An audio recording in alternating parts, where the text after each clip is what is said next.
The Chinese EV boom is hitting speed bumps, and it's nasty. Think Tesla is sweaty? Not this time around. Hold on to your charging cables because a surprising twist has appeared in the EV world. Those once famous Chinese EV companies, many are alternating on the brink of economic hardship. Let's find out more. At least 3 dead Chinese electric vehicle manufacturers are reviving after the industry was hailed as a new productive force, a slogan established by President Xi Jinping to encourage the development of sophisticated technology. Jidu Electric Vehicles Co., a microcar manufacturer that declared bankruptcy in 2019, announced it had completed a restructuring with the assistance of IMA Technology Group Co. and automaker Zhejiang Holding Group Co. It has resumed production and plans to unveil a new EV dubbed Jidu Rainbow in April, according to a March 7 post on its official WeChat account. Haima Automobile Co., which has been losing money for years due to weak sales, transferred its management and assets in January to an entity supported by the Zhengzhou city government in central China, where the carmaker maintains a factory that produces the EX00 electric minivan. According to local media sources, Aiwei's Automobile Co., which halted manufacturing and stopped paying its employees in the middle of last year, has obtained funds this year and is working to resume operations. According to sources, the brand will prioritize exporting above local sales. New productive force became a buzzword during this year's National People's Congress and was defined by state news agency Xinhua as high-efficiency and high-quality production driven primarily by technological innovation, as opposed to conventional production, which requires significant investment. The phrase appeared during the resurrections of Jidu and Haima. Ran Zhenhe, the governor of Gansu province, where the Jidu factory is located, visited the plant and expressed his satisfaction with the commencement of output, wishing the automaker to develop quickly to increase new productive forces, according to a corporate post. Meanwhile, the government of Zhengzhou, Haima Auto's new home, announced plans to construct new productive forces, including the establishment of an EV manufacturing base with an annual production capacity of 1.4 million cars. In China's huge and fiercely competitive vehicle market, reviving the 3 zombie EV makers is a dangerous investment. Only 1/3 of the top 12 manufacturers met their sales targets last year, and the industry has been mired in a brutal price war that has decreased markets. The government has also delivered contradictory signals, with a top official slamming local governments earlier this year for overinvesting in the EV business. One risk for any new local government sponsors is that reborn EV makers may eventually become another drain on public coffers. China is a little late to the electric vehicle party. Until a few years ago, China's EV market share lagged that of other major regions, but adoption has increased dramatically in recent years.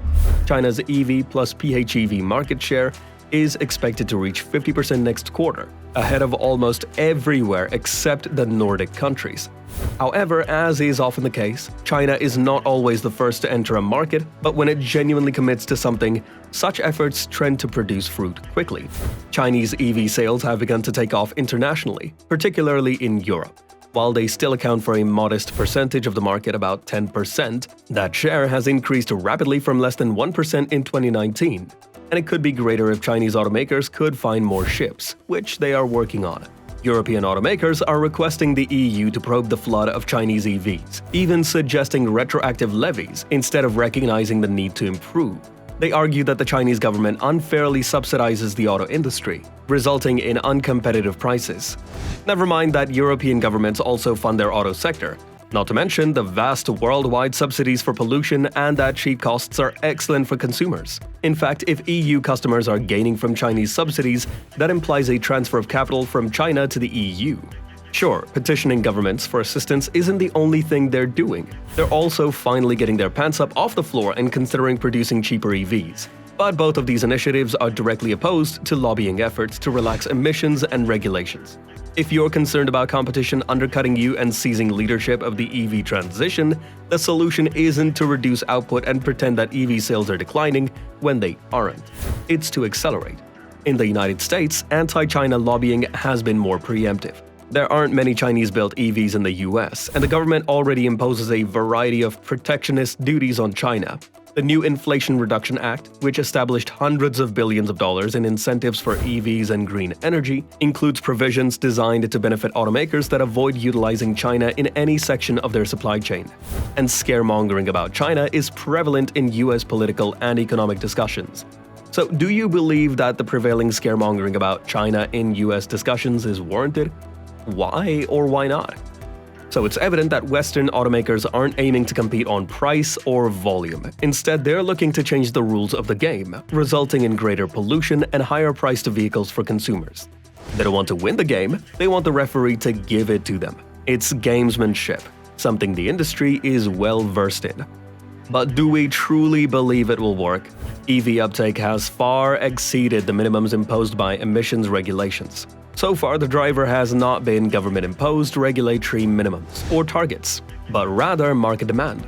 And the realization that gas vehicles will soon become an albatross around the neck of everyone who makes the foolish decision to purchase a new vehicle. We've seen it happen in Norway, where plug-in car sales are well above 90% ahead of the world's most ambitious 2025 objective. In China, where EV penetration has risen dramatically, surprising global automakers, and in California, where ZEV goals have been met years in advance. As a result, easing the laws does not appear to reduce consumer demand, and the public prefers stricter regulations. Instead, it will irritate buyers who have been irritated for years that there aren't enough options available. See the frenzy over the R3 and EX30, when there are so few other tiny EVs, and persuade laggard manufacturers that they can take their time joining the party.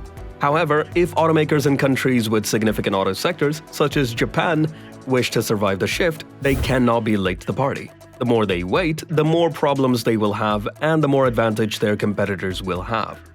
How do we know this? Because it has already happened in our industry during the last decade.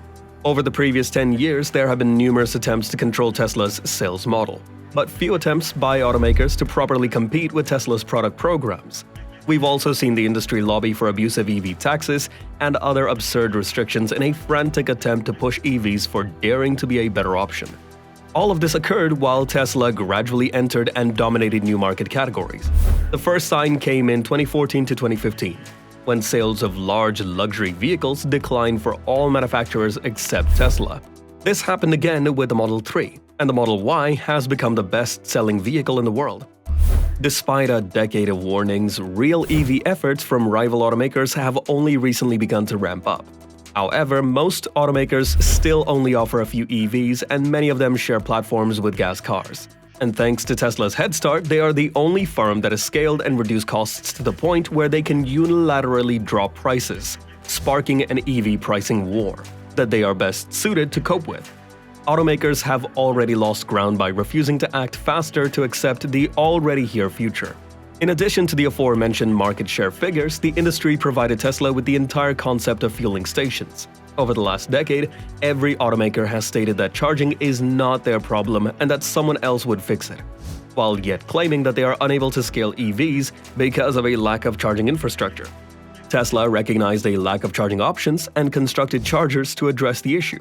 And now, as a result of automakers' intransigence, and also thanks to President Biden's infrastructure laws, which influenced Tesla to finally open up its supercharger network, every vehicle manufacturer is now using Tesla's NACS plug, which means that they will all use its supercharger network, and Tesla will be able to profit from fueling almost every car on the road.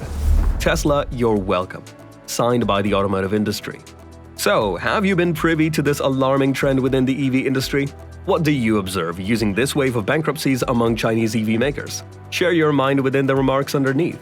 If you found this update insightful, deliver it a thumbs up. To live updated with the brand new information and insights inside the EV industry, subscribe to our channel and click the bell icon for notifications.